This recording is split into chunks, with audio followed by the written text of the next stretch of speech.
দাদা, এন্দুৰ এটাই মোৰ হীৰাডোখৰ খাই পেলালে। বৰ এজাক এন্দুৰ আছে। কোনটো এন্দুৰে মোৰ হীৰাডোখৰ খালে মই ধৰিব পৰা নাই। মোক সেই এন্দুৰটোৰ পৰা হীৰাডোখৰ উলিয়াই দিব লাগে। দাদা, এইডোখৰ লওক হীৰাডোখৰ। কিন্তু ইমান সোনকালে? মই দেখিলোঁ যে এজাক এন্দুৰ য'ত ত'ত ঘূৰি ফুৰিছে আৰু এটা এন্দুৰ এচুকত অকলশৰে ৰৈ আছে আৰু মই অকণো সংকোচ নকৰাকৈ সেই এন্দুৰটো মাৰি পেলালোঁ আৰু তাৰ পেটতে হীৰা টুকুৰা ওলাল। সেই এন্দুৰটোৱে যে হীৰা খোৱা এন্দুৰটো আপুনি কেনেকৈ ধৰিব পাৰিলে? নিচেই সহজ কথা। নচহকীয়ে সদায় নিজকে অইনতকৈ পৃথক বুলি ভাবে।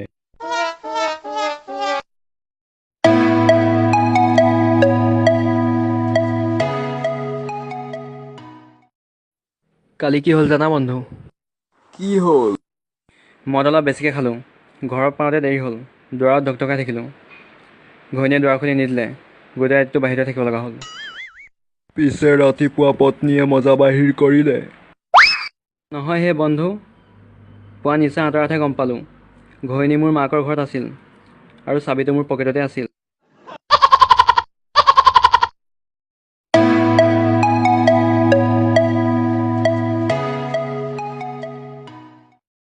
শুনিছোঁ দাদা, এই জেগাডোখৰত বোলে ভূত চুত ওলায়, হয় নেকি কথাটো?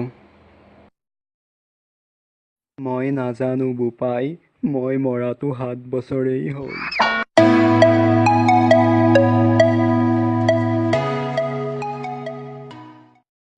কি হ'ল দাদা, মন মাৰি আছে যে?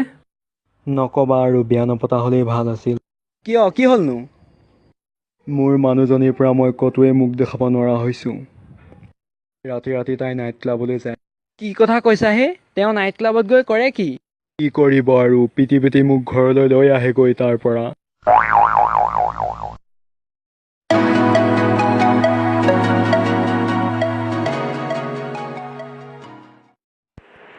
এটা জাপানী খণ্ড বাক্য।